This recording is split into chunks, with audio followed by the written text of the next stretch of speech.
Nayara, por que normalmente a gente sempre repete os mesmos padrões financeiros da família? Então, quando a gente fala a nível familiar, o que existe ali? Nós nascemos, numa família, e nessa família tem costumes, tem leis, tem valores, né, que perpetuam ali dentro daquela família. Muitas vezes, a gente vai observando, assim, os destinos das pessoas dentro do nosso sistema familiar. Tem pessoas que fazem um esforço muito grande para conseguirem prosperar. Tem pessoas que parece que conseguem de uma forma mais leve, mais fácil. Eu diria que muitos de nós, a tendência nossa enquanto filhos, né, dos nossos pais, é carregarmos as dores do nosso sistema familiar. Nós vamos carregar as questões que não foram bem resolvidas. Nós carregamos o todo, né? Porque dentro do nosso sistema familiar existem, como eu falei, leis, regras, valores, mas existe uma consciência, e dentro de nós também existe uma consciência pessoal. Essa consciência pessoal é a consciência do nosso desejo, do nosso, aquilo que nos impulsiona, aquilo que nos leva para o mais, aquilo que nos leva para a vida. Porém, maior que a consciência pessoal, existe como se fosse uma consciência maior, que é a consciência familiar. É como se fosse uma nuvem invisível, repleta de informações. E essas informações, elas são trazidas de muitas gerações. Essas informações, elas não começam a fazer parte da minha jornada a partir do meu nascimento. Elas são também herdadas. Elas também são trazidas dos meus pais, dos meus avós, dos bisavós, dos trisavós, dos tetravós, até 11 gerações para trás. Então, a gente carrega o sucesso deles, com as conquistas, as coisas boas, mas as coisas que também não foram tão boas, nós também tendemos a carregar. Por que a gente carrega? A gente carrega por amor, né? Nós dizemos na visão sistêmica que tudo que acontece é por amor. Mas pode ser, esse amor às vezes pode ser confundido, né? Porque tem o amor doentio e tem o amor que cura, né? E muitas vezes a gente vai por um amor doentio, a gente capta, a gente pega aquilo que não é tão bom e a gente então se enreda naquelas situações.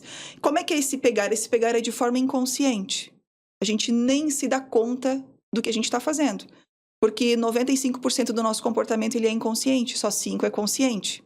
Então, é como se nós andássemos às cegas, nós não nos damos conta, até que a gente então começa a perceber os resultados que a gente tem na nossa vida.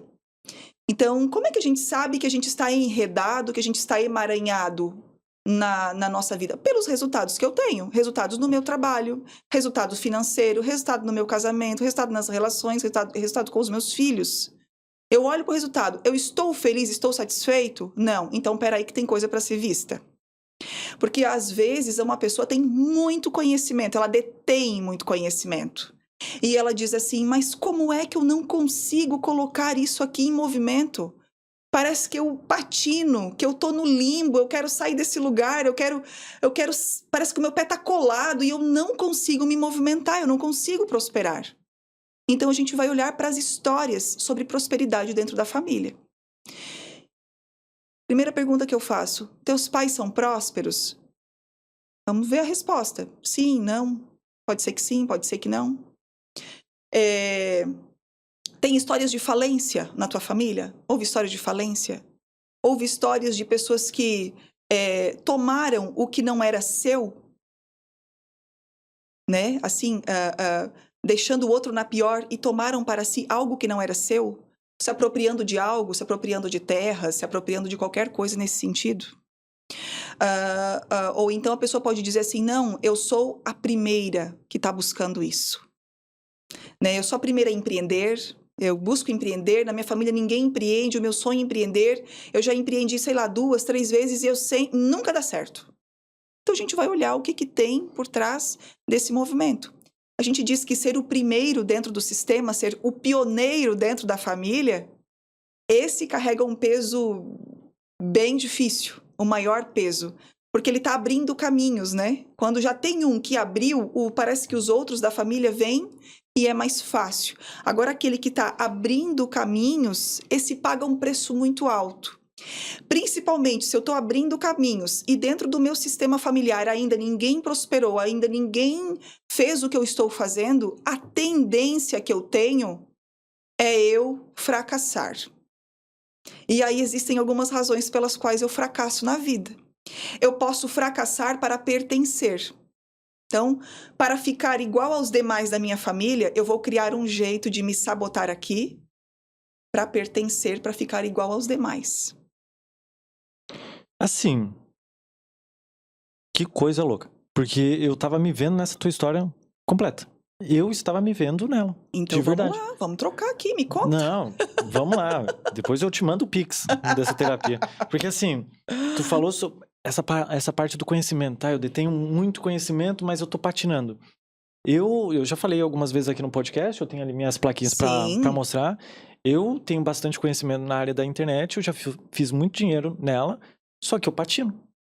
Chega um montante ali de dinheiro, seja ele mais de 30 mil, ou em alguns momentos quando eu estava começando, e agora também entre 2, 3, 4, e aí fica nessa. Parece que eu tenho muito conhecimento, mas eu fico patinando ali. E olhando para trás, dentro da minha família, eu posso reconhecer que meu pai é o primeiro empreendedor. Sim. Ele é chaveiro, então ele sempre empreendeu, desde criança. Desde criança não, né? Desde adolescente, eu acho. Ele teve relojoaria, depois teve borracharia, Sim. Parou, e agora ele tá com chaveiro desde então. Uhum. Até hoje, com os seus 69 ou beirando 70 por aí, tá? Interessante essa profissão, né? Pois O que é. ele quer abrir, né? O que é essa chave que tem que ser aberta, né? É interessante, dá para olhar para isso também. Então, eu fui um dos primeiros a fazer dinheiro por conta própria, fora o meu pai. Sim. Na internet, com apenas 16, 15 anos atrás, eu tenho 29, eu não faço ideia, sou muito ruim de matemática. Tá. Mas um pouquinho de tempo assim. Enfim, e aí eu comecei a fazer dinheiro na internet. E eu comecei a arrastar pessoas dentro da minha família para isso também. Não da área da internet, mas também com a minha irmã. De resto, eles tentaram empreender de alguma forma, né? A minha irmã agora está empreendendo. Eu comecei a ajudar ela na internet, então ela tem muita coisa para fazer, muito aprendizado, né? Para soltar também. E nisso eu fui percebendo que será que eu estou repetindo o que o meu pai está fazendo? Porque o meu pai, ele faz para sobreviver. Entendeu? Eu vejo que o meu pai faz para sobreviver. Seria então que eu só estou patinando, eu não consigo ter o dinheiro que eu quero, ou eu sempre que tenho dinheiro, como 30 mil por mês, e eu acabo gastando porque eu estou com aquela ideia de que eu preciso sobreviver também?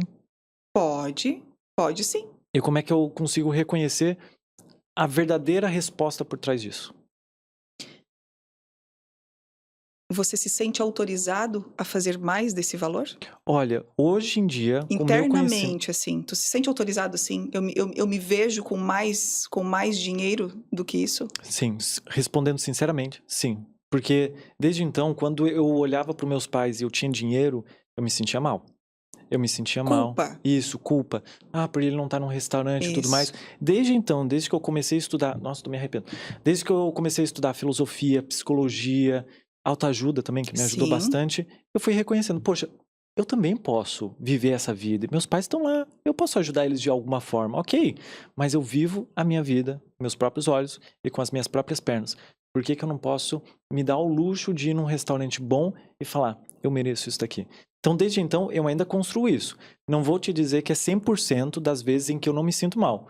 Hoje em dia faz tempo que eu não reconheço isso. Sinceramente. Faz tempo que eu não olho pra isso e falo, poxa, meu pai e minha mãe poderiam estar aqui. Mas às vezes quando eu vou em algum lugar muito longe, eu falo, poxa, meu pai e minha mãe nunca viajaram, né, cara? Queria tanto proporcionar isso pra eles, né? Exatamente. Então, Poxa. assim, ó, no meu eu vou dizer assim, eu não posso te dar a razão por completo, porque se conhecer internamente por completo é muito difícil, Sim. né? Então eu posso dizer assim, que uma porcentagem vai quase beirando uns 95% de que eu estou apto para sair desse círculo e prosperar de verdade.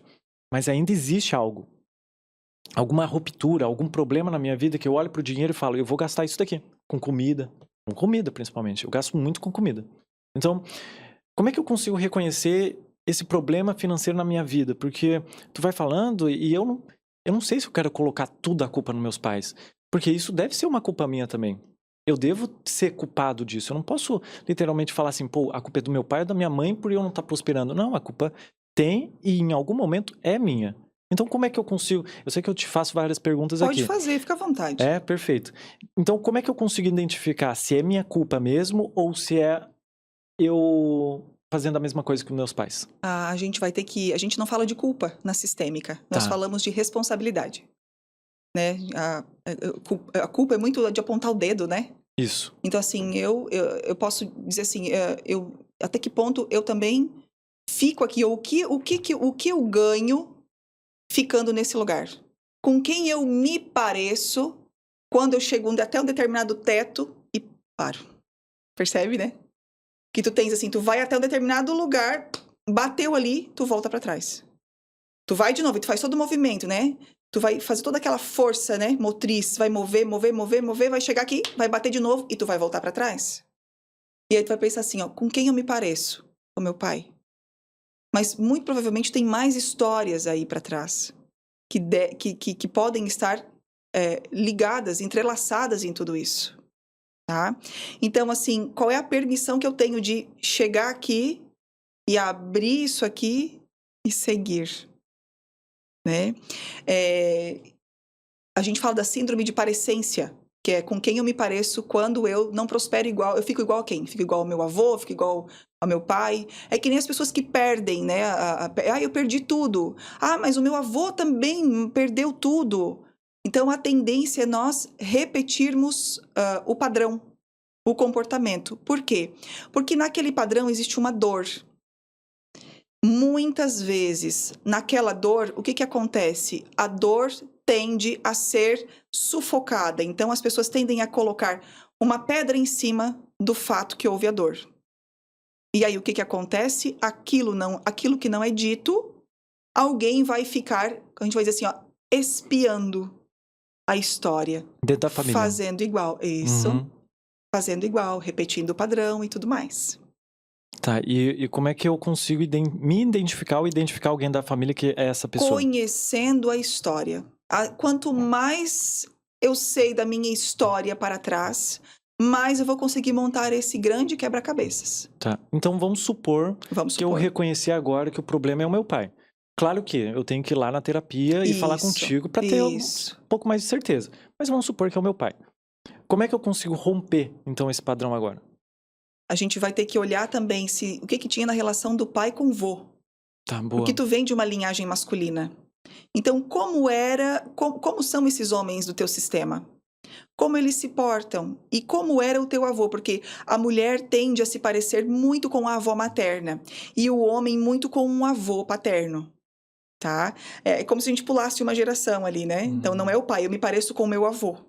Então, muito de como o avô lidava com o dinheiro, com os negócios, com como que ele negociava, o que o dinheiro representava para ele. Tudo isso está ligado. É interessante que tu falou que eu gasto muito com comida. Então, até que ponto houve escassez de alimento dentro do teu sistema familiar? Meu Deus, deixa eu te cortar. Vamos lá. Que coisa. Nossa Senhora, me deu vontade de chorar já. Eu vou te contar um relato que é meio triste da minha família, mas... Traz a história. A tua história. Não é bem da minha família, mas dos meus avós.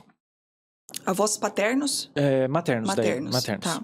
Dos paternos também, eles tiveram muita dificuldade nessa vida. Eu venho de famílias pobres, Sim. muito pobre. Tanto da materna quanto do meu pai. Houve tempos em que o pai da minha mãe, ele tinha que ir no centro, assim, da cidade para caçar passarinho. Caçar passarinho para que ele pudesse comer. Então, era isso. E vendo essa parte da minha vontade de comprar coisas, de comida, talvez possa ter uma relação. Eu não posso... Né? Pegou. Eu vi que pegou. Então, eu não vou te dar certeza. Não, pegou. Eu preciso fazer uma terapia para saber direito. Mas eu vejo que tem uma relação com comida. Minha mãe, ela faz bastante comida. Ela sempre me dá... Quando eu vou lá, ela sempre enche o meu potinho de marmita com muita comida. Meu pai também, nesse dia Dia das Mães, ele queria servir mais comida, bastante comida. E eu vejo essa questão de comida na minha família. Pô, todo sábado, todo domingo, fazer algo diferente, bastante comida. Então, talvez seja essa a relação que eu tô Isso. trazendo pra minha vida. Com Então, relação à comida, o gasto com comida, né? e eu já confessei pra muita gente, mas quando eu recebia 30 mil, né, com o Sim. YouTube, eu cheguei a gastar 7 mil reais só com iFood em 3 meses, assim. Fácil, ou até mais. Fácil, assim, ó. Eu morava sozinho também, tá? Então, eu podia fazer almoço. Almoço eu sempre fazia, né? Eu gostava de fazer almoço. Mas a janta, eu sempre comprava janta. Sim. E aí eu comprava muita coisa. Às vezes pra sobrar no outro dia. E aí virava um círculo, um vicioso. Então, talvez essa minha relação de gastar o dinheiro com comida que eu faço até hoje possa ter vindo, então, Pode. lá de trás. Da história de caçar o passarinho do vô. Com certeza, pode vir, sim. A gente vai olhar muito para, por exemplo, se houve crianças que morreram de fome dentro do sistema, que passaram fome, né? E hoje a gente faz por compensação. Então, muitas vezes, assim, eu fracasso para compensar algo, né? Eu fracasso para pertencer, eu fracasso como é que eu falei agora? Para compensar, né? Então, tá vendo como são, a gente vai dizer que são os pontos cegos, né? Porque tu tá num ponto cego. E aí, quando eu identifico, eu já posso começar a dizer assim, agora é um novo tempo. Agora eu não preciso mais ter medo de faltar comida.